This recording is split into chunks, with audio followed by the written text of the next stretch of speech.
Visto lo visto, parece que las sorpresas no terminan. En ocasiones anteriores ha habido otros expositores que hablen del dominico insigne. Hoy les quiero dar una breve introducción. No podemos entrar y abarcar una vida sin atender a lo demás. Vamos a ver un pequeñito video y después comenzamos, o mejor dicho, seguimos nuestra charla. ¿Les parece? Quiero dejar notar algo interesante. Pongan atención a las palabras que aparecen en el video. Una de ellas nos va a dar una pauta extraordinaria.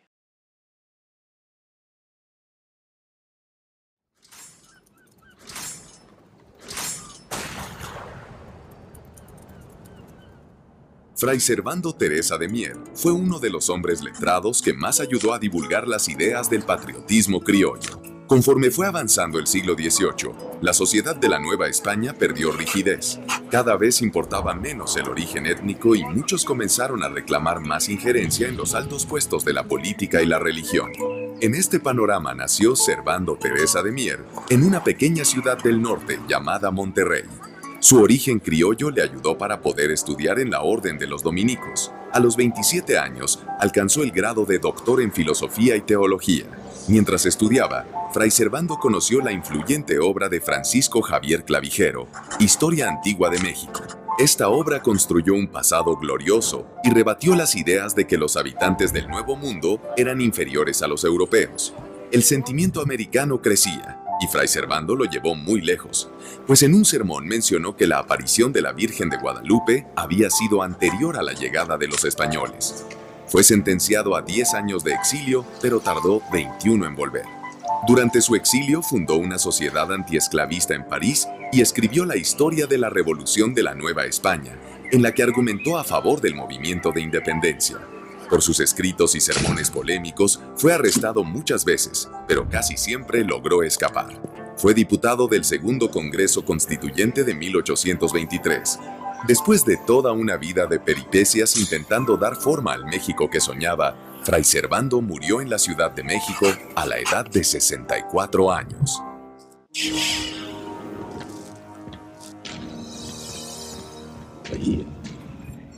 ¿Qué ven tus ojos aquí?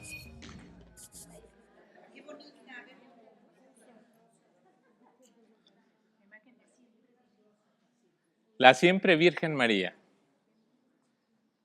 En su advocación, Guadalupe, Reina de México y Emperatriz de las Américas. ¿Qué tendrá que ver Guadalupe con Servando, con Tomás o con nuestra vida? Vamos a descubrirlo.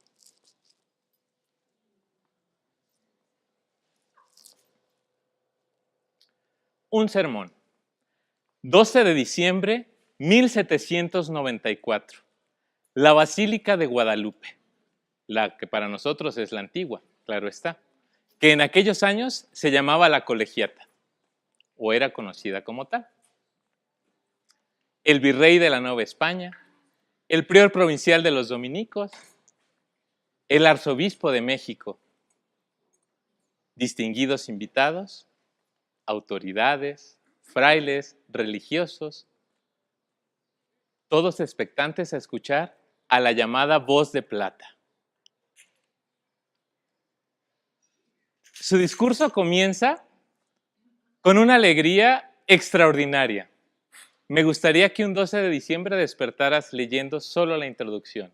Ave María, en todos los rincones de nuestro México y en cualquier lugar donde la tradición de Guadalupe existe o ha sido escuchado, hoy está de gozo, porque Guadalupe se manifiesta a un pueblo que ama, que reconoce como suyo, como cosa propia, como ningún otro.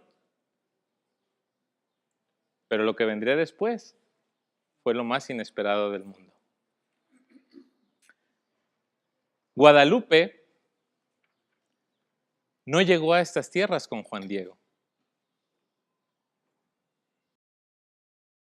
Guadalupe llegó de la mano de Tomás Apóstol. La imagen de Nuestra Señora no está pintada en la tilma de Juan Diego, sino en la capa del mismísimo Santo Tomás. 1750 años antes de aquella fecha, si estamos hablando de 1794, hagan su resta, la imagen de Nuestra Señora de Guadalupe ya era muy célebre y adorada por los indios, que ya eran cristianos, en la cima de Tenayuc, donde se erigió el templo y la colocó Santo Tomás. Tercera afirmación. Apóstatas los indios de nuestra religión maltrataron la imagen que seguramente no pudieron borrar. Y Santo Tomás la escondió, hasta que 10 años después de la conquista se apareció la reina de los cielos a Juan Diego. Y ocurrió el milagro, pero de una manera distinta al que nos ha sido narrado. Cuarta afirmación. La imagen de Nuestra Señora es pintura de los principios de siglos primeros de la Iglesia, pero así como su conservación, su pincel es superior a toda humana industria, como que la misma Virgen María se estampó naturalmente en el lienzo, viviendo de carne mortal. Estas 4 afirmaciones fueron las que aquel dominico insigne se atrevió a pronunciar ante todas estas autoridades. Lo primero que todos podemos pensar o creer que es un total desvarío.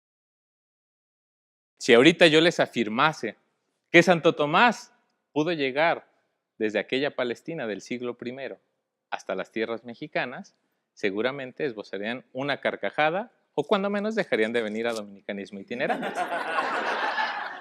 Se los firmo. No era muy distinta la condición en aquel 1794. No pasaron 24 horas cuando el arzobispo Alonso Haro había firmado una condena al sermón de Fray Servando, eliminándole todo tipo de licencia para predicar, para confesar, para realizar cualquier labor eclesiástica. Su condena: oración total y perpetua de expiación por esas palabras señaladas ahí. Es lógico pensar que las clases altas estaban escandalizadas por lo que escucharon. Paréntesis. Libertad creativa.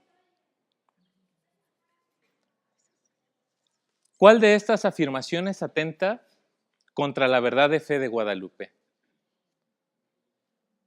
Nunca se ha negado a Juan Diego, no se ha negado su divinidad, no se negó su aparición, y sin embargo, lo que no sabían las autoridades es que estaban haciendo de Guadalupe el estandarte, por cierto, 16 años antes de que el cura Hidalgo lo tomara, de la libertad.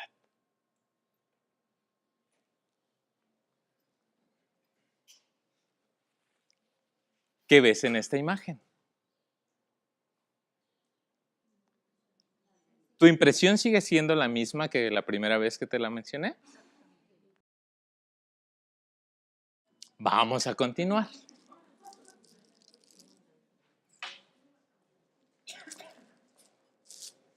Una justificación. Santo Tomás era aquel del cual los aztecas decían era Quetzalcóatl, la serpiente emplumada, aquel que vino a estas tierras, aquel que ejerció un poderío en el pueblo por su sabiduría, su conocimiento, su arrojo, y prometió que un día volvería. Ese tal Quetzalcóatl es el que domina al dragón Quetzaltl. Tú sabes cuál es el dragón Quetzaltl, ¿no? Tú sí lo sabes, evidentemente. ¿Sabes que estas son tus raíces y las mías?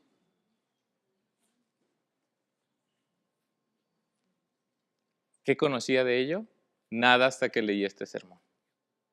El dragón Quetzaltl, según la tradición, fue la serpiente, el espíritu creador de Huitzilopochtli, el que le dio forma y configuró este mundo.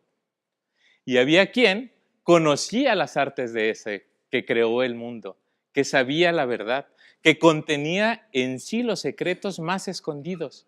Ese Quetzalcóatl le fue revelado algo. Tuvo una señal. ¿Les empieza a sonar algo? Recibió los nombres de Coyote, curioso, estamos en Coyoacán, ¿verdad? De padre, de señor, de patriarca, de médico, el que nosotros llamamos mellizo, el gemelo, Tomás, en cuyo honor incluso se nombraron algunas aguas termales, fíjense. Las aguas de Tomás o Tomatl en lengua indígena. La libertad creativa haciendo gala de un espíritu emancipador. Todo esto puede parecer una serie de desvaríos, de contradicciones, de situaciones que no parecen tener ninguna conexión. ¿Cómo me voy a atrever a creer eso? Sí, es cierto, no atenta contra ningún tipo de bondad, ni le hace mal a nadie. Pero ¿ustedes creen que habrían invitado a cualquier personaje a predicar el 12 de diciembre frente a las más altas autoridades? Y digo, cualquier personaje que a los 27 años vimos que era doctor en teología y filosofía. Yo solo que no puedo acabar el bachillerato en teología. Y ya le llevo mucha ventaja a Fray Servando. La libertad al servicio del dominico, o el dominico al servicio de la libertad, era el gran dilema. Tras esta historia que parece fantástica o mítica, y que como vimos, el mito también me puede hablar de la verdad, incluso habla de la verdad, intenta revelarte algo que por discreto, oculto, misterioso o elevado, tal vez divino, es difícil acceder a él de manera directa. 17 días antes de aquel 12 de diciembre, Fray Servando conoce a un tal licenciado Borunda, amplio investigador histórico del México antiguo, quien le empieza a comentar esta versión, esta serie de sucesos que identificaban a Guadalupe con la tradición azteca y con la tradición incluso apostólica. Según relata Fray Servando en sus memorias, esto no era extraño. Eso era parte de la idiosincrasia del mexicano. No de que Guadalupe hubiera sido parte de eso, sino de que el apóstol Tomás había predicado en estas tierras. Al ver la serie de conjeturas y la lógica que en ellas se guardaba, Fray Servando comenzó a configurar en esa creatividad al servicio de la libertad de su pueblo una justificación que venciera a otra. España hasta ese momento había considerado tener el derecho sobre nuestra tierra porque nos trajo el cristianismo. Noticia, el cristianismo llegó con el apóstol Tomás. Hay una verdad que radica ahí. Hay una verdad que te quiere decir que no hay diferencia, que no tienes poder sobre el otro, que te tiene que hacer salir de ti y hacerte encontrar con el otro según vimos hace un momento. Porque si no, evidentemente, no puedes ser libre. Porque hasta ese momento, mis amigos, simple y llanamente, éramos obedientes. Por lo tanto, locura o arrojo. En tu libertad más básica, ahorita puedes considerar y decir, evidentemente es un hombre loco, evidentemente es un hombre sagaz. Seguro que si lo están exponiendo es porque tiene una profundidad enorme. Lo confieso, dijo Fray Servando, son extrañas e inauditas todas mis afirmaciones, pero a mí me parecen muy probables.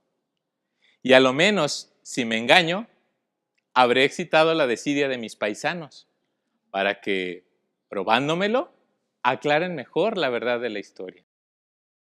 ¿qué elementos tendrían para rebatirle la historia? ¿En qué está cimentada nuestra fe en Guadalupe? ¿Se acuerdan que vimos que en los mitos podría haber 3 niveles?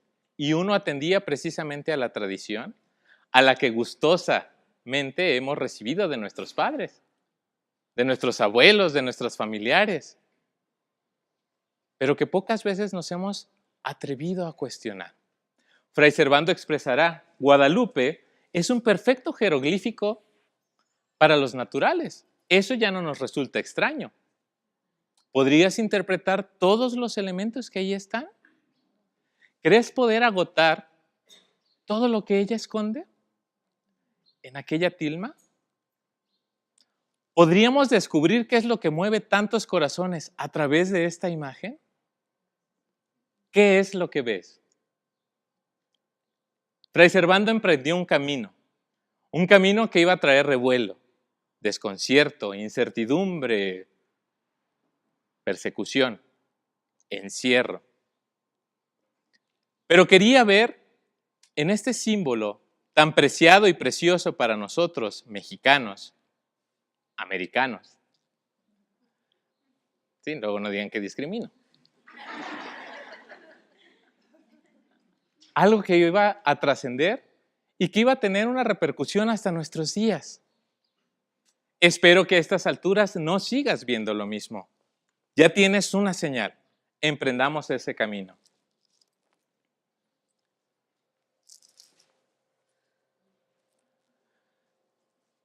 Este camino para Servando, como le decía, le trajo muchos encierros. Cuando menos yo llevo contabilizados 14, ¿no? Son 7 oficiales, según las redacciones que hay sobre sus prisiones en distintos sitios de Europa. Algunos historiadores han podido ubicar algunas otras cauciones, pero de todas y cada una de ellas se pudo liberar. Alguien, un espíritu tan innovador y creativo, no podía estar encerrado en una celda. Tenía que dar a conocer sus inquietudes. Y como lo vimos, estuvo en Europa nutriéndose de lo mejor que tenían que ofrecerle, pero también expresando lo mejor que tenía para dar. Una raíz arraigada en una orden que no pudo sino obedecer y mantenerlo o procurar mantenerlo cautivo. Si ustedes buscan cualquier imagen de él, siempre lo verán vestido de diocesano o jesuita, según se vea, o con un pequeño solideo. Tampoco es que haya muchas imágenes de él.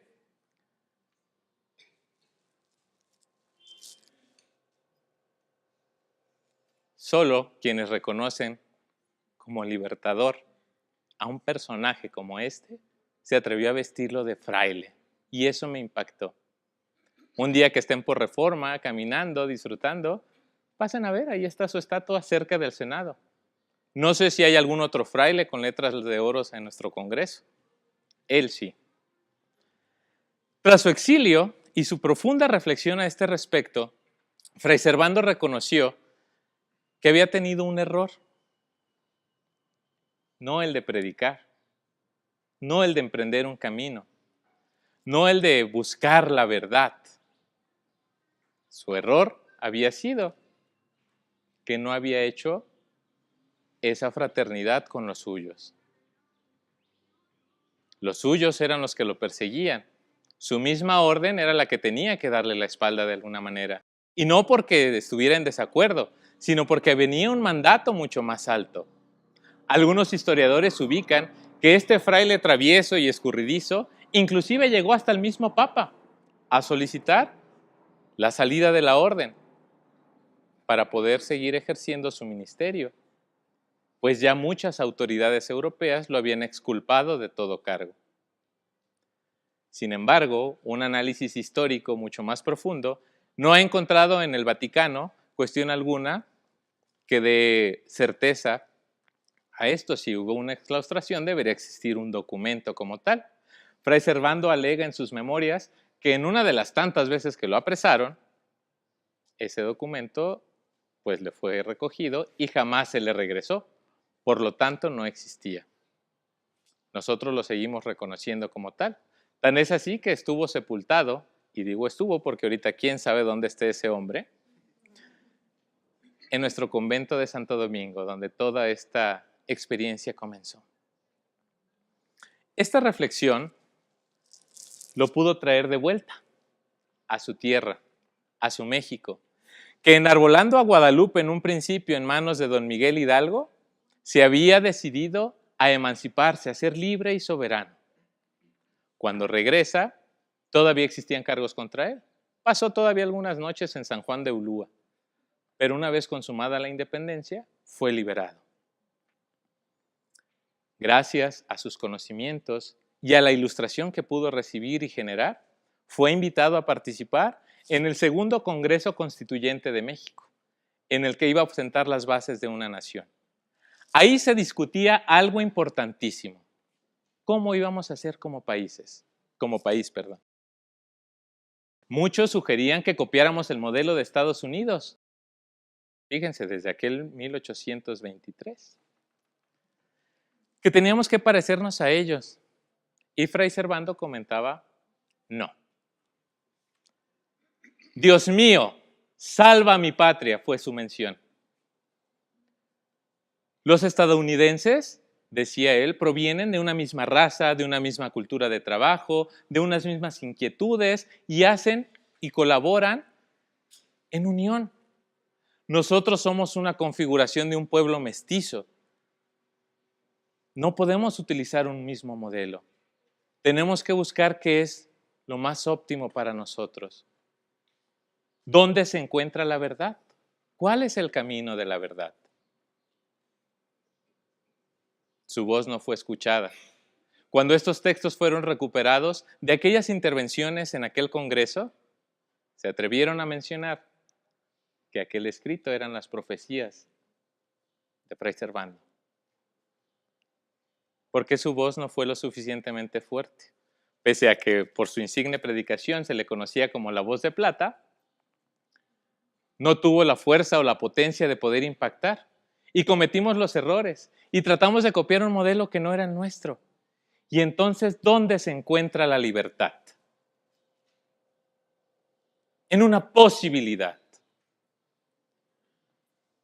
La libertad ha de ser entendida no como un ejercicio de voluntades, de pequeñas soberanías. Él hablaba de estados, tú llévalo a las personas. Imagínate que tú quieres imponer una razón, un pensamiento sobre el de ella, sobre el de ella, sobre el de él. Difícilmente llegaremos a un acuerdo. Tenemos que ver qué nos cohesiona, qué nos hace uno, qué nos integra y aglutina en un mismo fin, en una meta, en un camino común. Ha de ser una determinación de una verdadera identidad. Si alguien lo notó, curiosamente este videíto terminaba con esa palabra, identidad. ¿Qué nos hace ser mexicanos? ¿Una fe arraigada en Guadalupe? ¿O una bandera que todos reconocemos como el símbolo de unidad, de patriotismo, de los mejores sentimientos? Para Fray Servando, involucraba una identificación más profunda, la identificación con Cristo. Nos lo mencionaban hace rato. Si todos pudiéramos salir de nosotros y ponernos por un segundo en el zapato de aquel, de aquella, y saber que sus dolores son mis dolores y que sus problemas son mis problemas, que no puedo emanciparlos, que por el hecho de que yo esté bien, no quiere decir que todo esté bien. Eso no puede ser libertad, eso puede ser todo menos libertad. La libertad será cuando tú te identifiques con el resucitado, con aquel que te movió, con aquel que te hizo diferente, con aquel que te impulsa a hacer cosas por los demás. Ya lo vimos, esa era la actitud mendicante. La herencia de Fray Servando, con hábito o sin él, era profunda y arraigada. No es un ámbito que me atañe solo a mí, sino que nos tiene que atañir a todos, porque todos formamos parte de eso. Pero nosotros nos creímos como aquellos Gálatas del principio, que solo siguiendo leyes, normas, que delineando, lo que deben ser nuestras costumbres, entonces sí, estaremos del otro lado. Y miren dónde estamos. Anoche revisaba la página del Congreso. Hay 300 leyes en México. ¿Me podrías mencionar 6? Yo no lo pude hacer. ¿Y de qué nos sirve? Tenemos un decálogo con el Señor. ¿Y de qué nos sirve? Si te limitas solamente a pensar que no saliéndote de ese parámetro, entonces estás bien. La identificación con Cristo es el amor, no bajo el influjo de la ley. Supone la verdad que atiende una realidad vigente, por cruenta y ruda que ésta sea. Si tu libertad no te lleva a ver la realidad que sufren los demás, a tu misma realidad, a la de tu comunidad, a la que está afuera en la calle. Nos decían la vez pasada, una iglesia que sale y se ensucia. Es una iglesia libre, emancipada de todo aquello que lo puede atar a la inacción, por miedo, por formas, por regulaciones, por normas. Es un compromiso con lo que a todos nos hace bien. Estas, mis amigos, no son palabras de Fray Servando. Estas yo las quiero poner en labios de él. Estas me gusta pensar que fueron sus reflexiones, que llegó a un momento dado por ese espíritu que sabía que no podía vivir para sí. Por eso no podía conformarse con el encierro, porque aquel encierro lo limitaba a actuar por sus hermanos. Eso que recibió, eso que tenía, que le era tan propio, que le había sido heredado, tenía que hacerse vida, praxis, porque el Señor es camino, es verdad y es vida.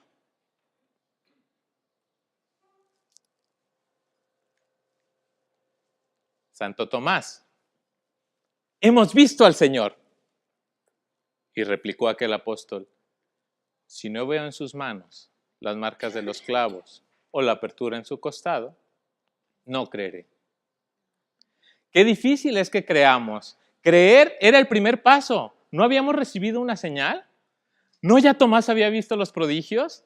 ¿No ya se le había hecho presente el Señor de múltiples maneras? Y sin embargo a sus hermanos no les creyó. Les faltó lo mismo que a Servando, hacer suya esa comunidad. Y se le presenta el Señor. Esto es lo que necesitas. Y solo atendió a decir, Señor mío y Dios mío.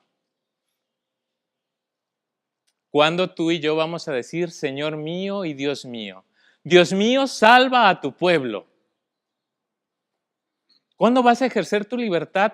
No por aquello que te mueve, no solo por aquello que te gusta, que te motiva, sino por lo que nos motiva a ser mejores o que nos posibilita ser mejores. ¿Cuándo vas a ver por el otro o la otra? El verdadero sentido de la libertad ha de ser la identificación plena con el resucitado. Y la identificación plena con Él es en la cruz y es en la comida. Es en el sueño, en la oración y es en el tocar al leproso. Es en todas las realidades. La alegría, la tristeza, la desilusión, el fracaso de la cruz son realidades patentes. Tomás dijo, sí, yo te seguiré hasta la muerte. ¿Y dónde estaba? Pero sí quería tocar el dolor. Y aunque tuvo la oportunidad, terminó por no hacerlo. Tomás volvió al redil con sus hermanos. No quiso estar sobre ninguno de ellos. Los pintores y el arte nuestro ha querido hacer ver que sí lo hizo. Nosotros solo sabemos que dijo, Señor mío y Dios mío. Por lo tanto, una lección apostólica, ¿sí? Contempla, y esta es tu tarea, contempla tu entorno. Los milagros de Dios siempre acontecen. Tienes que buscar esas señales que te digan el camino, que te señalen la ruta, que te tracen la senda. Y esos están en todo y en todos. Cuidado si no los ves. Segundo, Tu compromiso le es agradable a Dios. Una vez que los veas, comprométete, no puedes ser indiferente, porque el que es indiferente no es libre. Eso es libertinaje. Tercero, Cristo hoy y siempre se identifica contigo y conmigo. Por esa posibilidad, porque pese a que estuvo solo en aquella cruz, no dejó de confiar en ellos y se les presentó y les dijo que no era el final, que no tenías que limitarte por pensar que esa era la muerte, porque esa era lo último. Entonces, hermano y hermana, ¿se acuerdan cuál fue la primera frase que les pedí recordar? Aún no llegaba mi hora. Padre, ha llegado mi hora. Voy hacia ti. Voy corriendo contigo a abrazarte. Y solo te pido que estos sean uno, como tú y yo somos uno. Cuando logremos encontrar aquello que nos hace uno, la patria, la fe, el amor, la caridad, entonces y solo entonces estaremos dando apenas el primer paso. Estaremos listos para salir a predicar. La libertad es el primer paso de la predicación. ¿Cómo concluimos entonces? Desde este humilde servidor, la libertad del predicador es, pues, la facultad que envuelve a una acción en una identidad plena con quien es y con lo que está llamado a ser. Un testigo de la vida en plenitud, de lo que verdaderamente vale la pena. Esta interpretación supone que una identificación con Dios, eventualmente, el predicador podrá prescindir de cualquier tipo de ordenamiento o norma, no porque no esté ligado a la obediencia, sino porque ya no se va a mover por la ley, ya no se va a mover por ningún otro interés que por el de ser igual a su Señor. Ese es el compromiso de un mundo mejor, de una vida en plenitud para sí y para los demás, una identidad que nos permita ser uno con el prójimo y con el Señor. Ojalá te atrevas a ser uno, a ponerte el rostro de cualquiera, porque ese cualquiera necesita también ser uno con el Señor, identificarse, hacer suyo el misterio del Dios que quiere estar contigo y para ti. Y finalizaría con esto.